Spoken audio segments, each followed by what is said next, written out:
choose a big image, paste in the corgi request, click send, and we'll see what happens inside of our terminal. And there we go. I see something loading, and there is our super cute corgi image. Hello everyone. Previously, we implemented the Davinci AI along with its older cousins in an attempt to circumvent ChatGPT trying to charge us $40 a month. Instead, we ended up in a situation where we're probably paying more than $40 a month, which is kind of cringe, but it's pretty cool to have an AI inside of your application. It's great if you want to do some custom responses for your users or charge your users to use this as a service.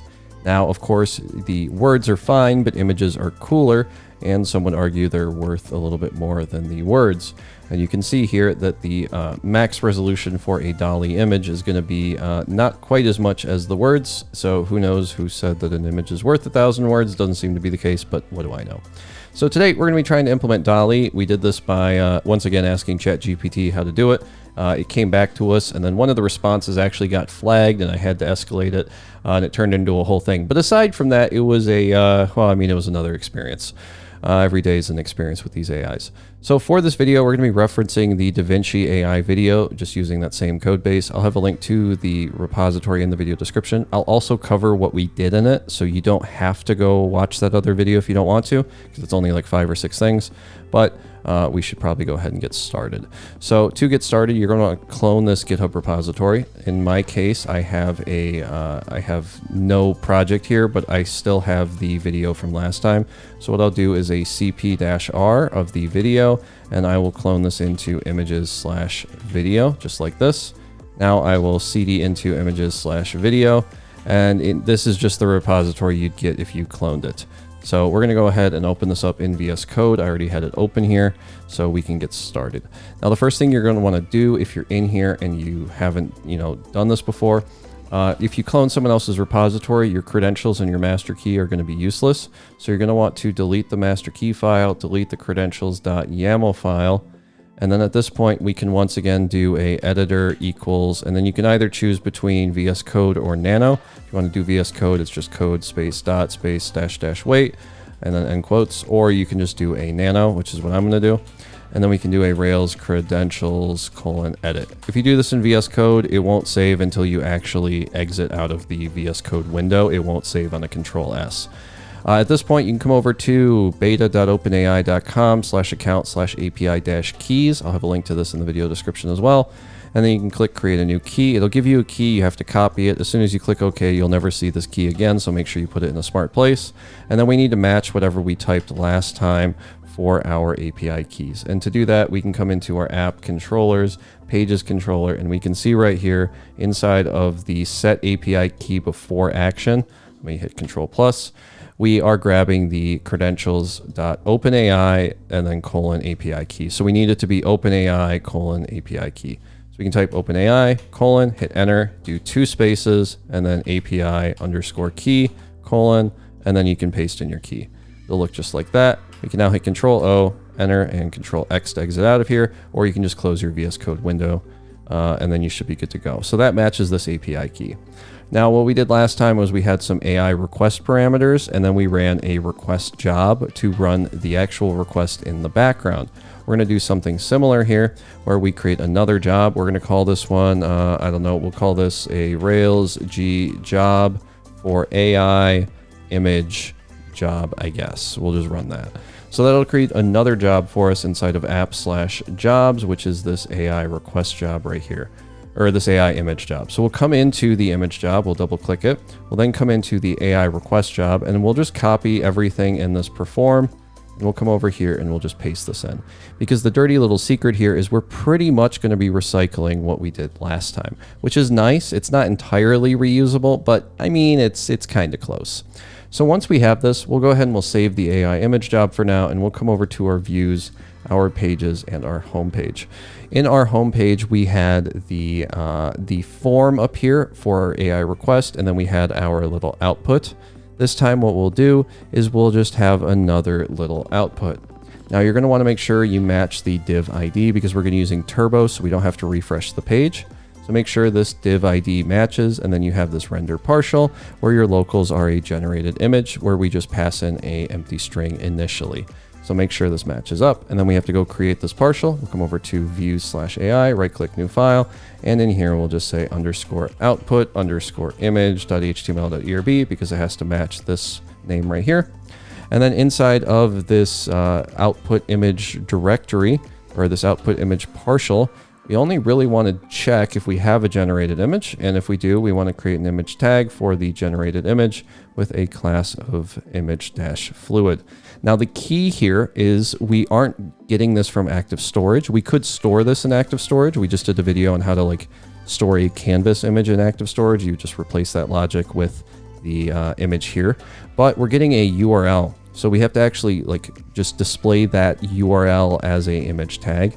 If you wanted to store it in active storage, you'd have to like download the image and then probably like put it into a file and save it that way. But that gives us our image, which is now being displayed in there as soon as the turbo stream gets broadcasted.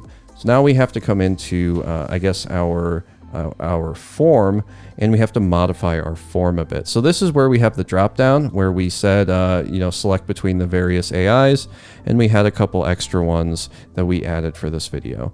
And the extra ones are just different resolutions for our DALL-E. So what I did here is I just said it's DALL-E with a resolution, and then I tried to list the dollar amount and the fact that it's a image. And then instead of using a specific engine like we did up here, we don't really have an engine for this. Technically it's DALL-E, but I just decided to go with image / and then the resolution as a number x a number, because this is what the API expects. So we can then just parse this from our selection box.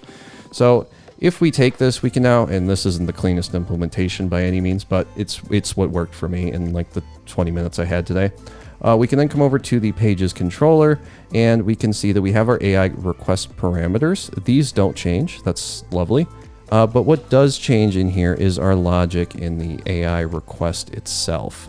So before, what we were doing is we just came in here and we said, do the request and perform it later, and here's our parameters.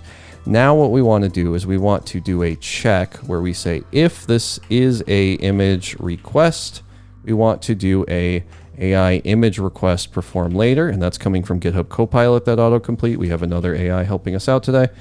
And then otherwise, it's not an image request, so just do the regular action. Now you could combine these if you wanted to. You could add in more logic, but for this one, we're just going to be doing the image request. And then we come in here and we say the request param is equal to the AI request params, and then we grab the AI underscore model argument, which is right here. This parameter comes from our request form. This is this dropdown. So whenever we call this, or whenever we check this AI request parameter AI model, this AI model is either going to be Ada or Babbage or Curie or Davinci or image / whatever. Because it's image / whatever, we can then call a dot split on it. And then if this dot split works for us, it'll give us back an image. And the nice thing about this is we can then say if this is a image request, which we can do by just comparing the first argument, which will be the image portion, then we know that it's an image, and then we can say perform this later. And then instead of just doing these two arguments, we can pass in a third, which is going to be our request params 1.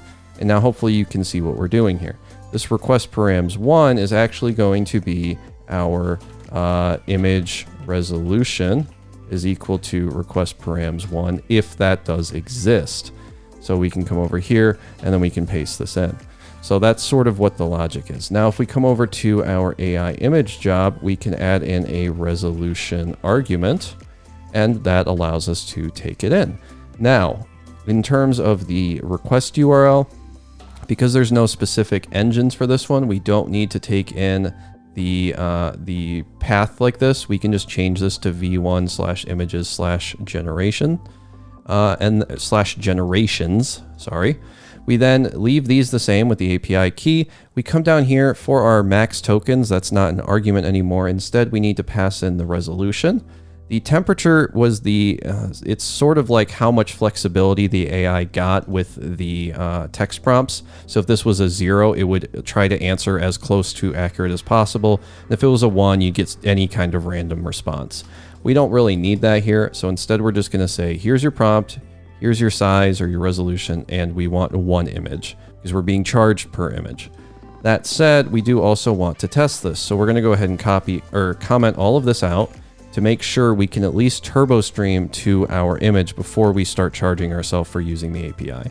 So we want to change the target here, and then we want to change the partial that we're outputting.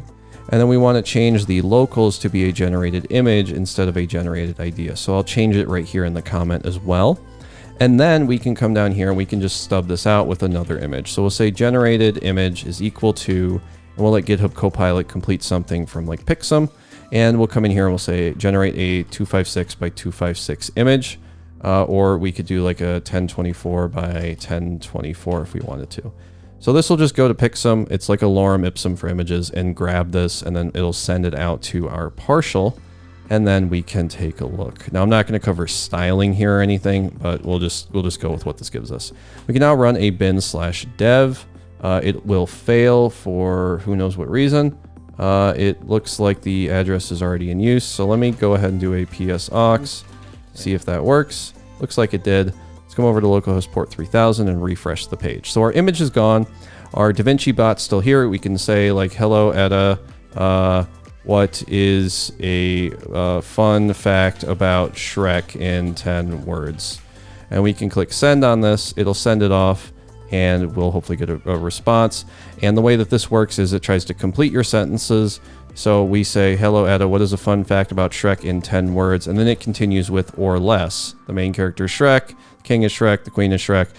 Ada's not really the best, but their heart's in the right place. Now what we can try to do is change this to one of the DALL-Es, and this isn't going to actually do the API request. We're just checking if it'll send us the image and put it on the screen. So I'm going to hit F11 to full screen this. I'm going to click on the 256 and just click send. And then we hopefully get an image back. So we get one back. It's not sized appropriately, but that's totally fine.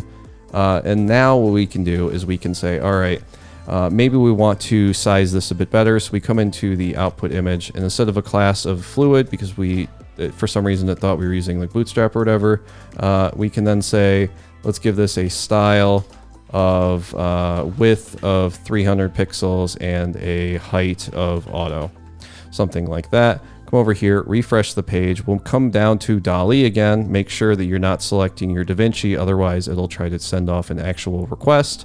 And now we're getting an image that looks better, right, in terms of size. So let's come back over to our AI image job to finish this up and take a look at what our final result is. So we can get rid of our test case here. We'll comment it out again, and we can uncomment the actual thing. And then we'll just do one quick check. We have our parameters up here. We need to make sure we get rid of the underscores if your formatter adds them. For me, it adds them if my variable is not in use. Like when I comment it out, it also comments, or it adds the underscores up here because it hates me. Now, this seems fine to me. Let's go ahead and let's give this a shot. We'll come back to our homepage. We'll refresh.